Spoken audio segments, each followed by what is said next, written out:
इस वीडियो में हम देखेंगे कि कैसे औरंगजेब ने क्रूरता की सारी हदें पार कर दी और छत्रपति संभाजी महाराज की जुबान और आंखें बेरहमी से निकाल दी। और आखिर संभाजी महाराज के पकड़े जाने की असली वजह क्या थी? देखिए इस दर्दनाक और रोंगटे खड़े कर देने वाले ऐतिहासिक अध्याय का चौंकाने वाला सच। औरंगजेब का ध्यान अपने सबसे बड़े दुश्मन छत्रपति शिवाजी महाराज के बेटे छत्रपति संभाजी पर था। औरंगजेब छत्रपति संभाजी महाराज को पकड़कर भयंकर यातनाएं देना चाहता था। औरंगजेब बीजापुर पहुंचा और दरबार लगाया। औरंगजेब ने धन का इस्तेमाल करके छोटे मराठा राज्यों को अपनी तरफ कर लिया। अब जीत बहादुरी से नहीं बल्कि सोची समझी तरकीब से हासिल की जानी थी। इसका प्रभाव यह हुआ कि मराठा बिखर गए और अपने भविष्य को लेकर अनिश्चित हो गए। अब औरंगजेब ने छत्रपति संभाजी महाराज को पकड़ने की योजना पर काम करना शुरू किया। उसने चेतावनी दी कि छत्रपति संभाजी महाराज को रायगढ़, राजगढ़ और पन्हाला जैसे किलों के बीच लगातार स्थान बदलते रहते हैं। उन्होंने केवल मैदानी इलाकों पे पकड़ा जा सकता है। उसने छत्रपति संभाजी महाराज के परिवार, विशेष रूप से सिर के खानदान के छत्रपति संभाजी को पकड़ने की योजना बनाई। औरंगजेब ने छत्रपति संभाजी महाराज और कालच के बीच गहरे बंधनों को उनकी कमजोरी माना और इस मौके का फायदा उठाने की रणनीति तैयार की। मुगल सम्राट ने मुकर्रम खान को कोल्हापुर तैनात किया, जिससे वह पन्हाला के पास छत्रपति संभाजी महाराज को पकड़ के सके। साथ ही मुगल बेस को अहमदनगर शिफ्ट करने की योजना बनाई। दूसरी ओर छत्रपति संभाजी महाराज येसुबाई राम राजा और अन्य सलाहकारों के साथ स्थिति गंभीर चर्चा कर रहे थे। मुगलों ने कई अहम ठिकानों पर कब्जा कर लिया था और उनकी सेनाएं रायगढ़ की पहाड़ियों तक पहुंच चुकी थी। उधर छत्रपति संभाजी महाराज अपनी रणनीति बना रहे थे। छत्रपति संभाजी महाराज ने कालसजी को पुर्तगालियों और अंग्रेजों से बातचीत के लिए भेजा था, लेकिन उन्हें वहां से कोई मदद नहीं मिली। इसी स्थिति में छत्रपति संभाजी महाराज ने निर्णय ले लिया कि वह 100 घुड़सवार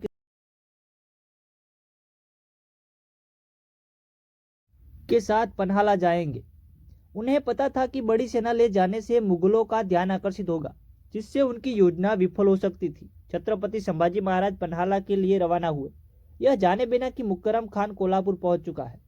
मुकर्रम ने अपने जासूस रायगढ़, पन्हाला और आसपास के इलाकों में फैला दिए थे, ताकि छत्रपति संभाजी महाराज को गंजिया वेलोर की ओर बढ़ने पर गिरा जा सके। छत्रपति संभाजी महाराज की पन्हाला तक की यात्रा बिना किसी बाधा के पूरी हुई। यहाँ उन्होंने कालच को बचाया। छत्रपति संभाजी महाराज ने सोलबाई देवी जे के मंदिर जाने की योजना बनाई। कोंकण के सामंत भी मुगलों के अधीन हो गए थे। पुर्तगाली इस संघर्ष को और कठिन बना रहे थे। घटते संसाधन और बढ़ते खर्च छत्रपति संभाजी महाराज के सामने बड़ी चुनौती थी। विशालगढ़ से उतरते हुए छत्रपति संभाजी महाराज ने संगमेश्वर में अपनी सेना को पुनर्गठित करने की योजना बनाई।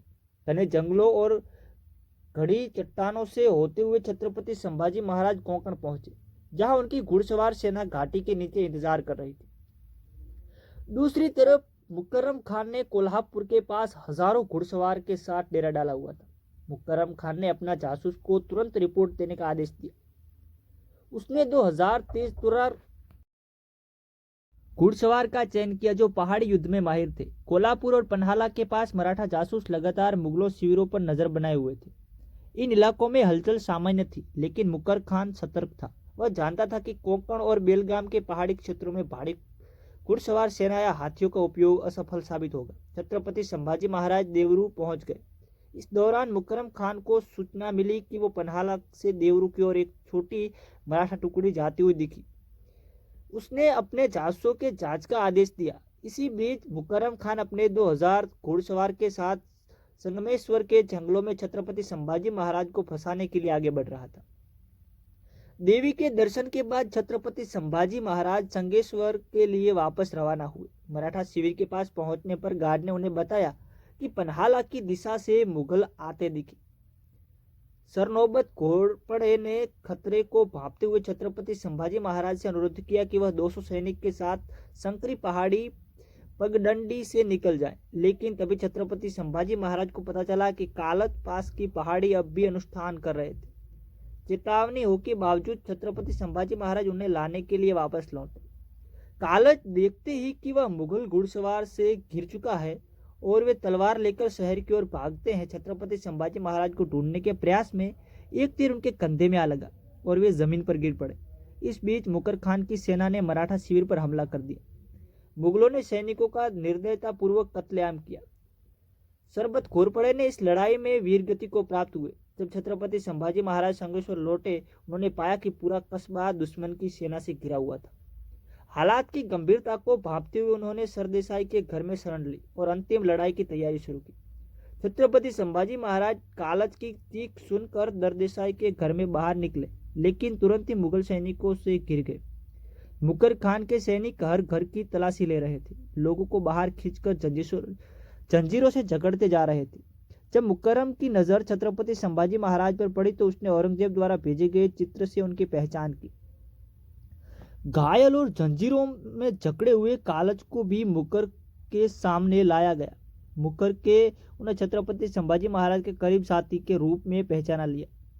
छत्रपति संभाजी महाराज और काल सहित सभी कैदियों को भारी जंजीरों में बांधा गया। उनके मुंह बंद कर दिए गए और उन्हें घोड़ों पर लाद दिया गया। मुखर्रब उन्हें घने जंगलों से ले गया। मराठा सेना को कोई चेतावनी ना मिले। उधर औरंगजेब छत्रपति संभाजी महाराज के आगमन की तैयारी कर रहा था। जब कैदियों को किले में लाया गया तो उनकी गरिमा छीन ली गई। छत्रपति संभाजी महाराज और कालच को मसखरे जैसे कपड़े पहनाए गए। उनके सिर पर घुंघरू लगी टोपी और गले में गाय की घंटियां बांधी गई।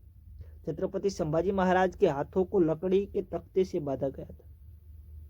इसके बाद कैदियों को ऊंटों पर बिठाकर गलियों में परेड कराया गया। उनके चारों ओर मुगल सैनिक और दर्शक चीखते चिल्लाते और अपमानजनक बातें कर रहे थे। ढोल और गालियों की गूंज के बीच भी छत्रपति संभाजी महाराज और कालच शांत और अडिग बने रहे।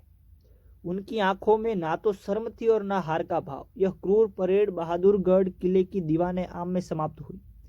खून से सने और जंजीरों में जकड़े हुए छत्रपति संभाजी महाराज और कालच को विशाल कक्ष में लाया गया। वहां औरंगजेब उनका इंतजार कर रहा था। कैदियों की जंजीरें पोलिसर फर्श पर खनक रही थी। उनके पीछे खून की लकीरें छोड़ रही थी। यह क्षण मराठा इतिहास के सबसे काले अध्यायों में से एक बन गया, जहां अपमान का नंगा नाच हुआ। दीवाने आम में खड़ी भीड़ में बीच छत्रपति संभाजी महाराज की नजरें औरंगजेब से मिलते ही तमाम अपमान और पीड़ा के बावजूद छत्रपति संभाजी महाराज को समर्थ रामदास की सीख याद आती है, कुछ क्रोध रखो, कुछ धैर्य बचा लो। दूसरी ओर औरंगजेब अपनी जीत पर गर्व करते हुए अल्लाह का शुक्र अदा करने के लिए घुटने टेकता है। उसी समय कालच ने मौके का फायदा उठाकर एक शक्तिशाली कविता सुनाई। राजन, आप हो रक्त के देवता, आपको देख बादशाह ने अपना तख्त छोड़ दिया और घुटनों पर झुक गया, उसे उसका सम्मान मानो। इस काव्यात्मक विरोध से औरंगजेब आग बबूला हो गया और उसने तुरंत कैदियों को वहां से हटाने का आदेश दिया। छत्रपति संभाजी महाराज अंधेरे कालकोठरी में पड़े थे, शारीरिक रूप से टूटे हुए लेकिन मानसिक रूप से अडिग। अपने माता पिता की शिक्षाओं से प्रेरित होकर उन्होंने मराठा जनता के दिलों में स्वतंत्रता की लौ जलाने लगे। औरंगजेब सामने खड़ा हुआ। छत्रपति संभाजी महाराज मुस्कुराए और उनकी यह मुस्कान औरंगजेब के गर्व को चोट पहुंचा रही थी। औरंगजेब ने उन्हें उस्काने को कोशिश की, उसके वंश और माता पिता कथित गद्दारी का जिक्र किया, लेकिन छत्रपति संभाजी महाराज पर इसका कोई असर नहीं पड़ा। छत्रपति संभाजी महाराज अपने सामने खड़े औरंगजेब को पलटकर उसके अत्याचारों की गिनती करवाते रहे। सरमद और गुरु तेग बहादुर को यातनाएं देने से लेकर पूरे हिंदुस्तान में फैलाए गए क्रूरता और रक्तपात तक उन्होंने उनकी हर निर्दयता का उल्लेख किया। उनकी बातें औरंगजेब को झकझोर देती है। इसके बाद छत्रपति संभाजी महाराज को बेरहमी से पीटा जाता है। एक सप्ताह गुजरता है। छत्रपति संभाजी महाराज और कालच को इस्लाम और मुगल साम्राज्य के खिलाफ अपराधों का दोषी ठहराया जाता है। मुख्य काजी उन्हें 15 दिनों की सार्वजनिक यातना और अपमान के बाद मौत की सजा सुनाता है। सजा के दिन छत्रपति संभाजी महाराज सार्वजनिक मंच तक घसीट कर लिया जाता है। उनके चारों ओर भीड़ हंसती और चीखती हुई जमा थी। जुल्फिकार खान जल्लादों के साथ लाल अंगारे और लोहे की चिमटी लिए मंच पर पहुंचता है। औरंगजेब पास के एक तंबू में तमाशा देख रहा था। छत्रपति संभाजी महाराज आने वाले अत्याचारों के लिए खुद को तैयार करते हैं। जुल्फिकार खान के जल्लाद अपने उपकरण को लेकर आगे बढ़ते हैं। छत्रपति संभाजी महाराज के चेहरे पर हल्की सी मुस्कान उभरती है। छत्रपति संभाजी महाराज का मुंह जबरन खोला जाता है। उनकी जीभ को लाल गर्म चिमिया से पकड़ा जाता है और उसे जड़ से खींच लिया जाता है। औरंगजेब उसके बाद छत्रपति संभाजी महाराज की आंखें निकलने का आदेश देता है। रायगढ़ में महारानी येसुबाई को छत्रपति संभाजी महाराज की निर्मम हत्या की खबर मिलती है। उन्हें बताया जाता है कि पहले उनकी जीभ खींची गई और फिर आंखें निकाल दी गई और अंत में कोरे गांव के उनके अंग एक एक कर काट दिए गए। छत्रपति संभाजी महाराज के 9 वर्ष के शासन का अंत खून और बलिदान में हुआ था।